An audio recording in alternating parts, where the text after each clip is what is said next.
Buenas tardes, maestros y compañeros. Mi grupo de ABP está conformado por Camila Maya, Manuel Cano, Cristian Calixto, Lady Méndez y quien les habla, Gianfranco Viveros. En nuestro escenario del problema escogimos las aves y más específicamente el tucán.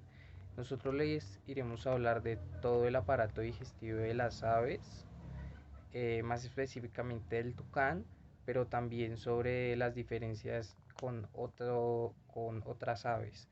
Les hablaremos sobre el sistema digestivo, tanto su parte fisiológica, anatómica, histológica, embriológica y anatómica, y les daremos las principales diferencias entre las aves y hablaremos sobre cómo es el funcionamiento adecuado del sistema gastrointestinal. Entonces comenzaremos con una breve introducción del desarrollo del aparato digestivo. Pues su estructura básicamente depende de la alimentación que tenga el animal. Esto quiere decir que pues por eso hay algunas modificaciones entre especies, pero pues su proceso digestivo es similar. ¿En qué me refiero? En la masticación, degradación, absorción e eliminación del alimento. Básicamente comenzaremos hablando del plegamiento que tiene el embrión y pues el saco vitelino que ha incluido dentro de este pues constituye al intestino primitivo. Este es un tubo endodérmico que consta básicamente de tres partes: intestino anterior, intestino medio, intestino posterior. Intestino anterior pues dará origen y formación al esófago, estómago, hígado, vesícula biliar y páncreas, y intestino medio nos dará origen a ciego, colon ascendente y intestino delgado. Por último tendremos el intestino posterior, que este nos dará origen a colon descendente, transverso y recto. Bueno, entonces comenzaremos hablando del desarrollo de la cavidad bucal.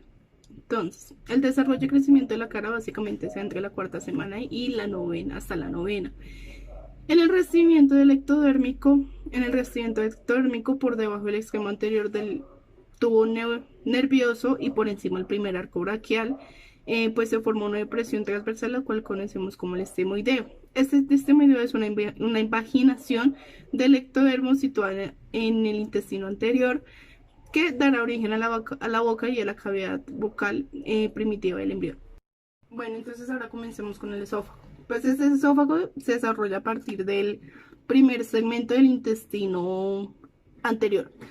Este está comprendido entre el origen del divertículo respiratorio laringotranquial y el ensanchamiento que originará más adelante el estómago.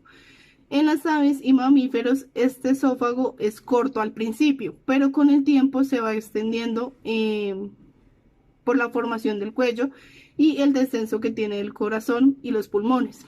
En muchas aves, al final el esófago tiene una dilatación, la cual esta será conocida como buche.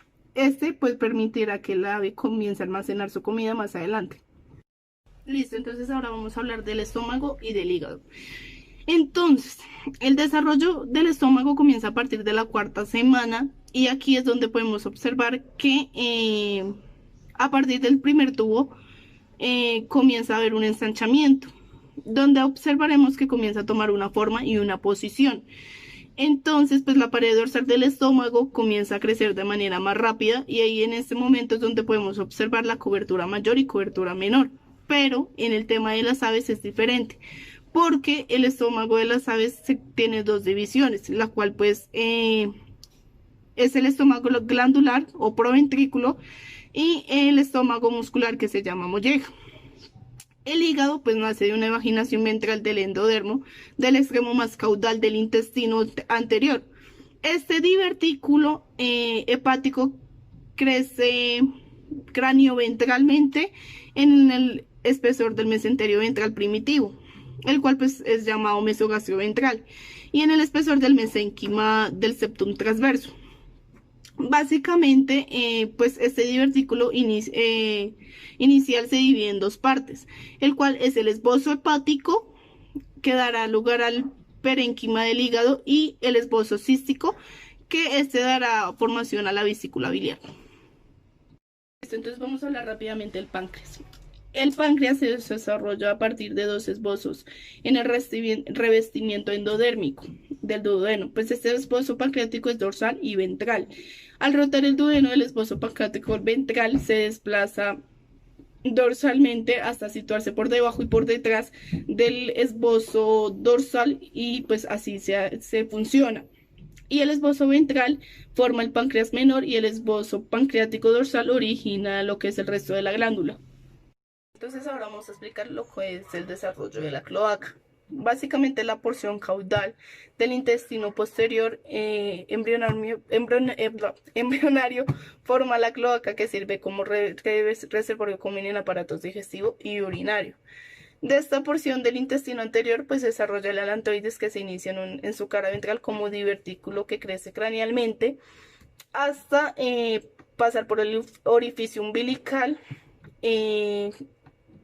al celoma extraembrionario, donde participa pues la formación de la placenta en los animales domésticos. La cloaca está cerrada por la membrana cloacal, que resulta de la fusión del endodermo del intestino posterior y el ectodermo superficial. En aves existen unos pliegues o crestas que delimitan la cloaca en tres áreas diferentes. La primera, que es el coprodeo, que es la parte anterior, a donde llegan las heces desde el intestino. El urodeo, que es el medio. Este pues básicamente recibe la orina de los riñones a través de los uréteres y los materiales del oviducto. Y por último tenemos el proctodeo, que es donde se almacenan las excretas, y pues el proctodeo se abre a través de un ano muscular. Entonces vamos a hablar sobre los anexos embrionarios, qué son y para qué son.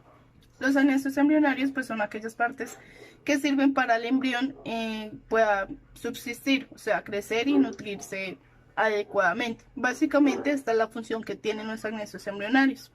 En este caso pues nos vamos a enfocar en los anexos embrionarios que hay entre las aves. Entonces esta combinación pues del mesodermo y el ectodermo hace que se forme el amnios. La combinación del endodermo y mesodermo forman que el alantoides y pues el saco vitelino.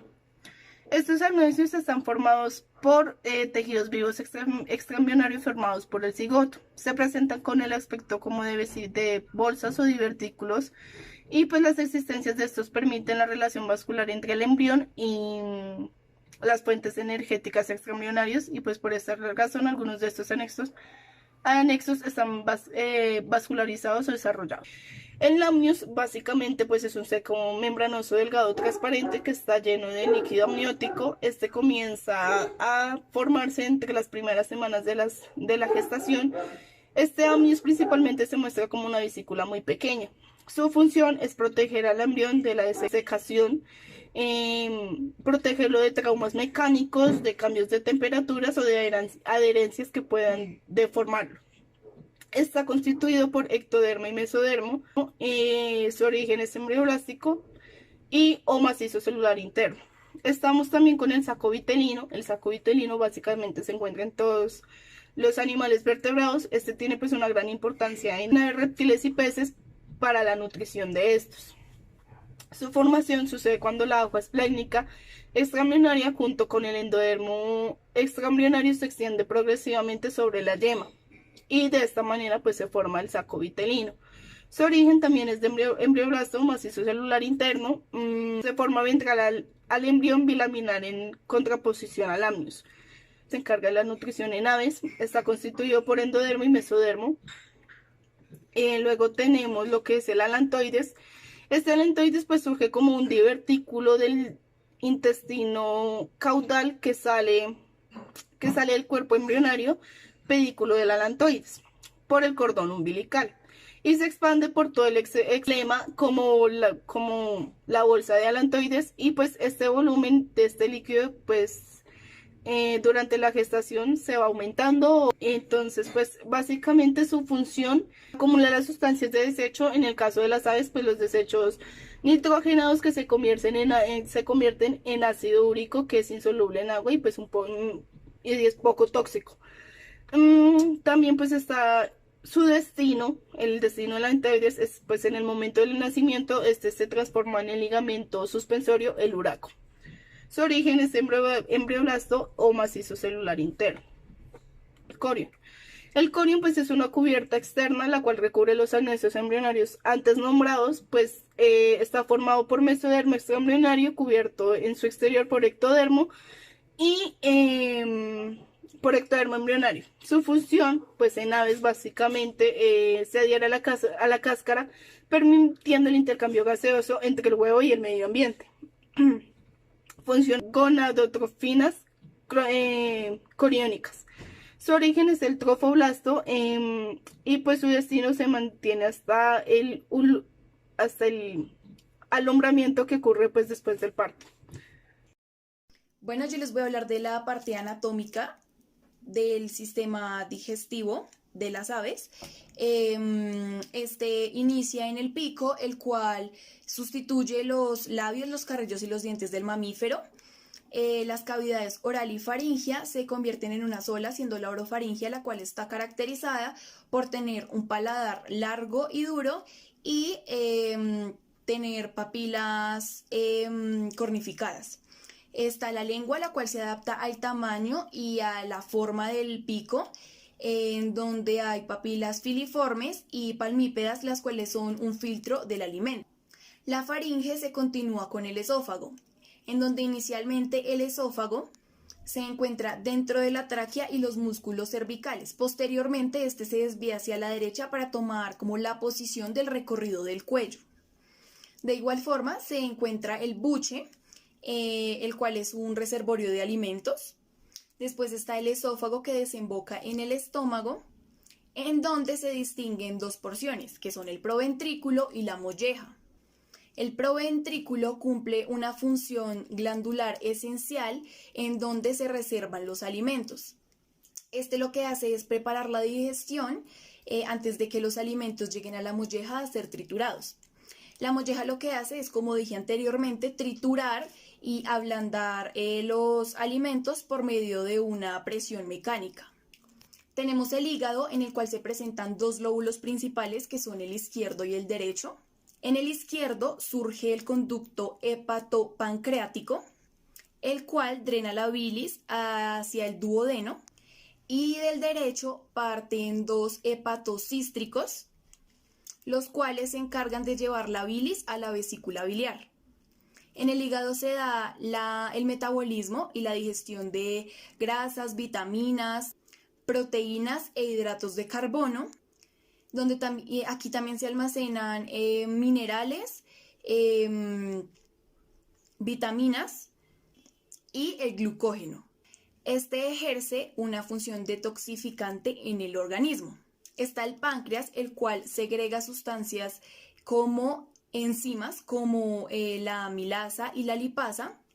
Estas lo que hacen es descomponer las grasas y las proteínas para poder ser absorbidas por el intestino. El intestino está comprendido en el saco peritoneal, el cual ocupa la mayor porción caudal de la cavidad corporal. Bueno, establece una relación con la molleja y los órganos reproductores, y como ya sabemos, en este se realiza la digestión de los alimentos y su posterior conversión para la absorción de nutrientes. Este también consta de un duodeno, yeyuno y león, dos sacos ciegos y el recto. El duodeno recibe enzimas digestivas, bicarbonato del páncreas y bilis del hígado, para así contrarrestar el efecto del ácido hidroclórico, el cual pues proviene del proventrículo. Bueno, los sacos ciegos lo que hacen es facilitar la digestión de la celulosa y la absorción del agua.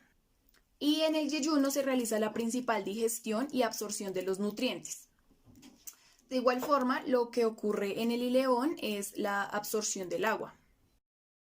Finalmente, el recto desemboca en la cloaca, la cual se divide en tres compartimientos. El corpoceo, que es donde se acumulan las heces. El uroceo, que es donde desembocan los conductos urogenitales. Y el proctoceo. Bueno, la especie que nosotros elegimos fue el tucán. el cual tiene una particularidad anatómica, ya que este no tiene buche, por lo cual al momento de pues, su alimentación es importante tener en cuenta no suministrar de pronto frutas que tengan semillas, ya que este no las puede digerir. El tipo de pico de este es frugívoro. Y finalmente aquí podemos comprobar la comparación de un tracto digestivo de un ave omnívora, como es el tucán, un ave doméstica, el cual mide 46 centímetros, y por el otro lado, el de las aves carnívoras, el cual mide 19 centímetros. Y ya. La fase encefálica, esta va a ser la encargada de darle origen a todo el aparato digestivo, debido a que por estímulos provocados por la vista, por un olor o hasta por un sabor, van a enviar señales al hipotálamo y al tronco encefálico, los cuales van a activar el nervio facial, el nervio glosofaringeo, los cuales van a activar las glándulas salivales. Aquí también se va a activar el nervio vago, el cual va a ser encargado de activar las glándulas gástricas, las cuales son las que segregan el jugo gástrico. En la fase oral, el alimento ya se encuentra en el tracto gastrointestinal. Acá se realizará la aprehensión con ayuda del pico, en el cual ya tiene la saliva, la cual es muy necesaria porque va a ser la encargada de humedecer el alimento para que éste se pueda ser deglutido con mayor facilidad. Las secreciones salivares serán producidas por acinos granulares que se modifican en conductos colectores. En sí, la secreción de la saliva está regulada por el sistema nervioso parasimpático, que utiliza receptores colinérgicos, que estos, su mecanismo es activar todas las fases de la saliva, incluida la secreción de enzimas, la secreción de electrolitos y del agua. Entonces en la diapositiva podemos ver un esquema de una glándula salival. En la etapa esofágica, aquí vamos a encontrar que el alimento ya se encuentra masticado debido a la fase oral. Entonces, antes de que llegue al estómago, debe que pasar por el esófago, en el cual va a tener dos etapas: una etapa voluntaria y una etapa involuntaria. La etapa involuntaria va a ser que la lengua va a moldear el alimento para darle forma de un bolo alimenticio, para que después este sea impulsado por la faringe. Cuando ya estemos en la faringe, aquí va a iniciar la etapa involuntaria, que va a ser activada por terminaciones nerviosas sensitivas, que va a estimular que la faringe se vaya a cerrar, permitiendo que solo entre el aire, y el esófago lo va a permitir que se abra para que pueda pasar el alimento y el agua. Aquí toca resaltar que existe un movimiento peristaltismo, que son contracciones anulares que va a producir la pared de un órgano tubular. Entonces, en este caso, el esófago. Entonces, estas contracciones van a empezar desde la parte craneal del esófago hasta llegar al estómago, lo cual me va a producir que como que el alimento está acá, se ha impulsado hasta llegar al estómago. En la fase gástrica, una vez que el bolo alimenticio haya pasado por el esófago, entrará al estómago o proventrículo, en el cual este va a tener su función de alimentar el intestino delgado. Este también lo podemos dividir en dos regiones: una región proximal y una región distal. Entonces la región proximal va a ser la encargada de almacenamiento del alimento, del bolo, y va a ser también la encargada de controlar su salida hacia el intestino delgado por medio de una relajación adaptativa. Entonces, esta relajación adaptativa consiste en que a medida de que el bolo alimenticio entre, va a relajar el músculo, provocando así una dilatación estomacal. Ya después tenemos la región distal, la cual va a ser que aquí esta va a reducir las partículas y liberarlas solo cuando éstas tengan su consistencia necesarias para que puedan pasar. En esta región también se va a presentar ondas lentas y contracciones musculares, las cuales van a ser muy fuertes estando en la mitad del estómago o proventrículo. Estando en la mitad del estómago, estas ondas se van a convertir en ondas peristálticas que se dirigirán hacia el píloro.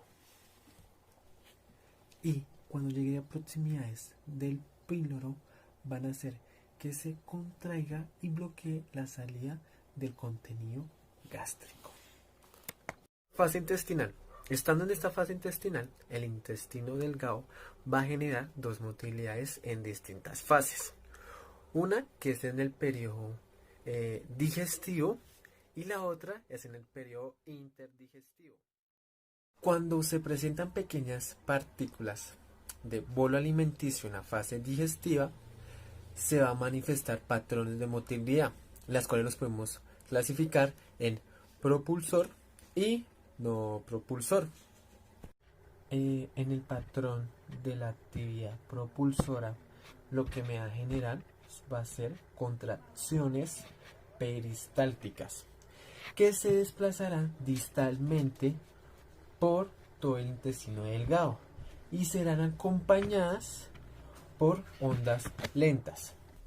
Y estas contracciones se van a extender a lo largo de pequeños segmentos en el intestino delgado y se van a extinguir.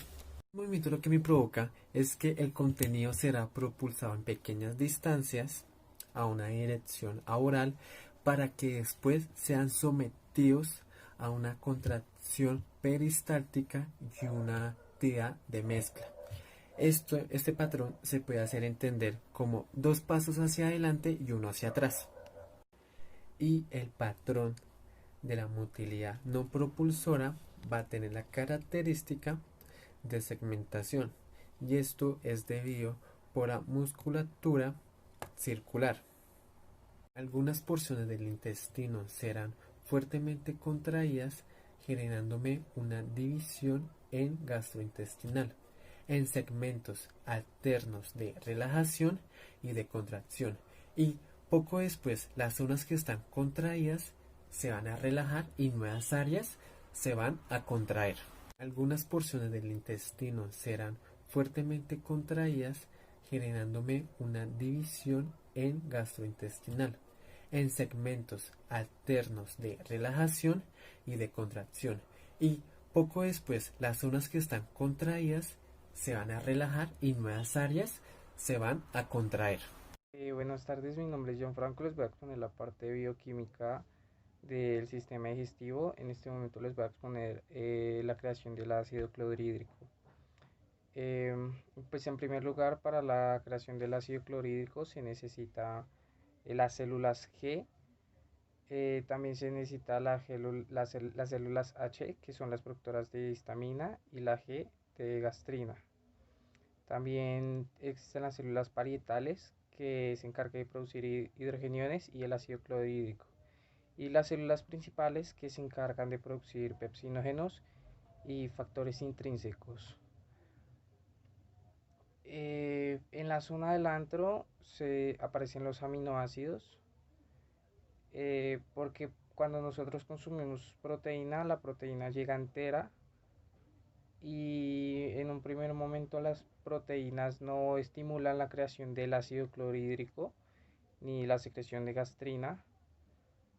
La secreción de gastrina es muy importante, ya que se va dando a lo largo del tiempo y porque se van liberando aminoácidos gracias a la producción de la gastrina. La gastrina estimula las tres principales células, y esto hace que se estimule la gran creación del ácido. La célula parietal activa el factor intrínseco, y la célula principal produce los factores intrínsecos. Las células parietales también producen las glicoproteínas, que son indispensables para la absorción de las vitaminas. El factor intrínseco va a ir hasta el ilion, y ahí va a ser el factor intrínseco. Las células principales crean hidrogeniones y los hidrogeniones se unen al hidrógeno que está disponible para crear ácido clorhídrico, y pues ya que el ácido clorhídrico es importante para crear el pepsinógeno, que este es un péptido y que ya es una enzima activa. Los tres componentes más importantes para el factor intrínseco es el ácido clorhídrico, el pepsinógeno y los hidrogeniones. Y pues todo esto es gracias a la gastrina, a las células que son la que activó todo. Bueno, y la última fase es la regulación de la gastrina, ya que como la gastrina es la hormona principal para crear el ácido clorhídrico, pues el ácido clorhídrico no puede permanecer tanto tiempo, no puede tener una cantidad tan grande en el estómago, ya que esto podría crear unas quemaduras. Bueno, ya para concluir, la última parte de la secreción de ácido clorhídrico, pues el ácido clorhídrico, como ya sabemos, es un ácido y no puede mantener tanto tiempo en el estómago, no puede estar en grandes cantidades, ya que si el estómago controla, gracias a sus paredes, que no se quemen por este ácido, pero tampoco puede estar en una relación tan grande. Entonces hay dos maneras de controlar la secreción abundante de ácido clorhídrico. Una de estas es gracias a las células G o a la gastrina, que ella misma se regula. Ella misma, al ver que ya el ácido clorhídrico es muchísimo, ella misma se regula y deja de producirlo. Y la otra vía es por la somatostatina, ya que la somatostatina inhibe la creación de gastrina, haciendo que ya no se produzca más ácido clorhídrico. Buenos días, mi nombre es Cristian David Cristo Correa, vengo a exponer la parte histológica del ABP. En nuestro caso nos tocó el tucán. Empezamos por las glándulas salivales de las aves. Abren sus conductos en la bucofaringe, su nivel de desarrollo varía con el tipo de fuente de alimentación. Estas se describen en los siguientes grupos, que son las glándulas linguales, glándulas de los ángulos del pico, glándulas del techo de la cavidad y glándulas faringes. Corte histológico, tenemos las glándulas linguales, tienen una coloración, una tinción de tricórnico de Mason. Se observan numerosos adenómeros granulares, tubulares, mucosos. La molleja es el siguiente órgano. La molleja es un órgano que tiene una forma esférica de gran desarrollo en las aves grandivoras y fructívoras. Se encuentra suspendido en la sección de la cavidad abdominal y parcialmente ubicado entre los lóbulos del hígado. Se une en el proventículo a través de su región cráneo-dorsal y su pared está formada por 4 túnicas, las cuales son submucosa, muscular y serosa. En esta imagen histológica tenemos un corte del estómago muscular en molleja. Este presenta una coloración hematoxilina y eosina. En el panel de izquierdo, en el subgrupo 40, se encuentra diferenciado por una división la mucosa y la submucosa. En el panel ampliado a mano derecha se encuentra la capa gliotónica muscular, ampliada en el recuadro anterior. En el inferior también se encuentra la capa muscular y se pueden observar las criptas en este corte histológico. Los intestinos de las aves son más cortos que los mamíferos. Su longitud puede variar según los hábitos alimenticios de cada especie. En las aves carnívoras, herbívoras, encontramos que es mucho más largo que en otras. Eso es debido a que en el intestino delgado, la tonicomucosa del intestino delgado de las aves, posee vellosidades que son anginaciones. con forma de hoja. Entre las vellosidades se abren las criptas o glándulas intestinales cortas y ligeramente sinuosas. La forma de las vellosidades y el tamaño y el número varía según la... Bueno, en este corte histológico del intestino delgado, más que todo este corte es del hilo de las aves, tiene una coloración de hematoxilina y eosina y presenta un aumento por 100. Se observan las 4 túnicas típicas del órgano, que son mucosa, submucosa, muscular y serosa. En la túnica mucosa se reconoce el tejido linfoide difuso y nodular asociado con el intestino. Podemos observar en esta las glándulas intestinales cortas y las criptas. Bueno, en este corte histológico podemos observar que es el del intestino grueso, es el ciego de las aves, presenta esa coloración de hematoxilina y eosina. En este corte podemos observar un zoom por 100, un zoom por 40 en los paneles izquierdo y derecho. En la túnica mucosa se observan las vellosidades y las criptas intestinales de una manera más corta y una delgada capa muscular de la mucosa limita exteriormente la túnica mucosa. Por fuera se distingue la túnica muscular y podemos ver las glándulas intestinales ya un poco más alargadas. Bueno, en este corte histológico del estómago glandular o proventrículo encontramos una coloración presente de hematoxilina y eosina en el panel izquierdo y el derecho. En el panel izquierdo se observa el lumen del órgano rodeado por pliegues de túnica mucosa. En la lámina propia se encuentra el tejido linfático difuso y las glándulas profundas o yemas glandulares.